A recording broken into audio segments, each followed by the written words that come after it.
Hi, ഞാൻ നിമിഷ. എല്ലാവർക്കും രാധേഷ് മ്യൂറലിലേക്ക് സ്വാഗതം. ഇന്ന് നമ്മൾ മ്യൂറൽ പെയിൻറ്റിങ്ങിൽ ഉപയോഗിക്കുന്ന കളറുകളെ പറ്റി നോക്കാം.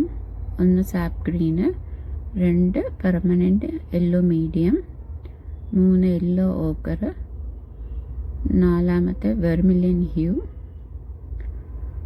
5 പേർഷ്യൻ ബ്ലൂ. ട്രഡീഷണൽ മ്യൂറൽ പെയിൻറ്റിങ്ങിൽ വന്നിട്ട് ഈ 5 കളറേ ഉപയോഗിക്കാറുള്ളൂ.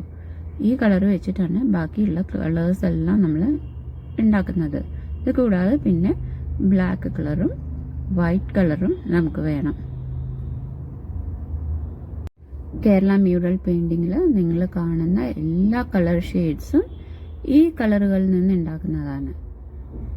പലതരം ഗ്രീൻ കളറ്, പലതരം യെല്ലോ, റെഡ്, ബ്ലൂ, ഇതിൻ്റെയൊക്കെ ഷെയ്ഡ്സ് ഈ പറയുന്ന 5 കളറുകളും മിക്സ് ചെയ്ത് ഉണ്ടാക്കുന്നതാണ്.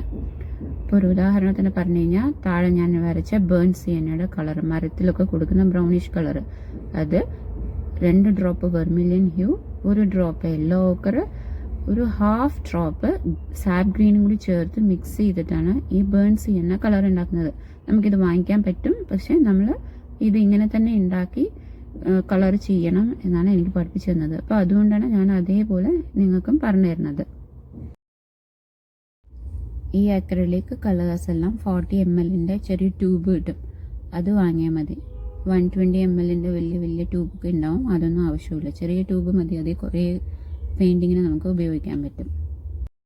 ഈ എല്ലാ പെയിൻറ്റിങ്ങിൻ്റെയും കളർ മിക്സിങ് നമ്മൾ ഓരോ പെയിൻറ്റിങ് ചെയ്യുമ്പോൾ അതിൻ്റെ കൂട്ടത്തിൽ ഞാൻ പറഞ്ഞു തരാം. ഇപ്പം ഇങ്ങനെ പറഞ്ഞാൽ മനസ്സിലാവില്ല. 1 ഡ്രോപ്പ് 2 ഡ്രോപ്പ് എന്നൊന്നും പറഞ്ഞാൽ ക്ലിയർ ആവില്ല. അതെടുത്ത് കാണിച്ചു തരാം ഞാൻ. ഇനി ഏത് ബ്രഷാണ് ഉപയോഗിക്കുന്നത് നോക്കാം. മ്യൂറൽ പെയിൻറ്റിങ് ഉപയോഗിക്കുന്നത് ലോങ് ഹെയർ ബ്രഷാണ്. 0, 00, 000, നമ്പർ 1 ബ്രഷ്, ഇതെല്ലാം ലോങ് ഹെയർ ആണ് നമ്മൾ ഉപയോഗിക്കുന്നത്. ലോങ് ഹെയർ ബ്രഷിന് എന്താ പ്രശ്നം പറഞ്ഞു കഴിഞ്ഞാൽ, അതങ്ങനെ അവൈലബിൾ അല്ല, അത്ര പെട്ടെന്ന് കിട്ടില്ല നമുക്ക്. ഏത് ആർട്ട് ഷോപ്പിൽ പോയി ചോദിച്ചു കഴിഞ്ഞാലും. ഞാൻ എന്നിട്ടിത് ഓൺലൈനിൽ കൂടിയിട്ട് ഓർഡർ ചെയ്തിട്ടാണ് വാങ്ങിയത്. പക്ഷേ ഇത്ര ക്വാളിറ്റി ഒന്നും എനിക്ക് തോന്നിയില്ല ഓൺലൈനിൽ നിന്ന് വാങ്ങിയപ്പോൾ. ലൈനർ ബ്രഷ് നിറയെ ഡീറ്റെയിലിങ്ങിന് ഉപയോഗിക്കുന്നുണ്ട്. നല്ല ഹാൻഡ് ബാലൻസിങ് വേണം.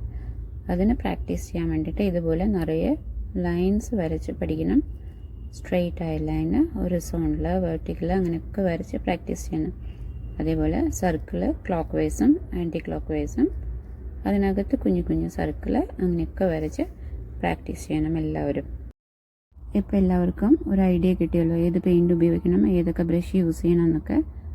അടുത്ത വീഡിയോ ഇട്ടിട്ട് നമുക്ക് പാരറ്റിൻ്റെ പെയിൻറ്റിങ് സ്റ്റാർട്ട് ചെയ്യാം. എന്നെ സപ്പോർട്ട് ചെയ്ത എല്ലാവർക്കും, അതുപോലെ എൻ്റെ വീഡിയോ കാണുന്ന എല്ലാവർക്കും താങ്ക് യു സോ മച്ച്.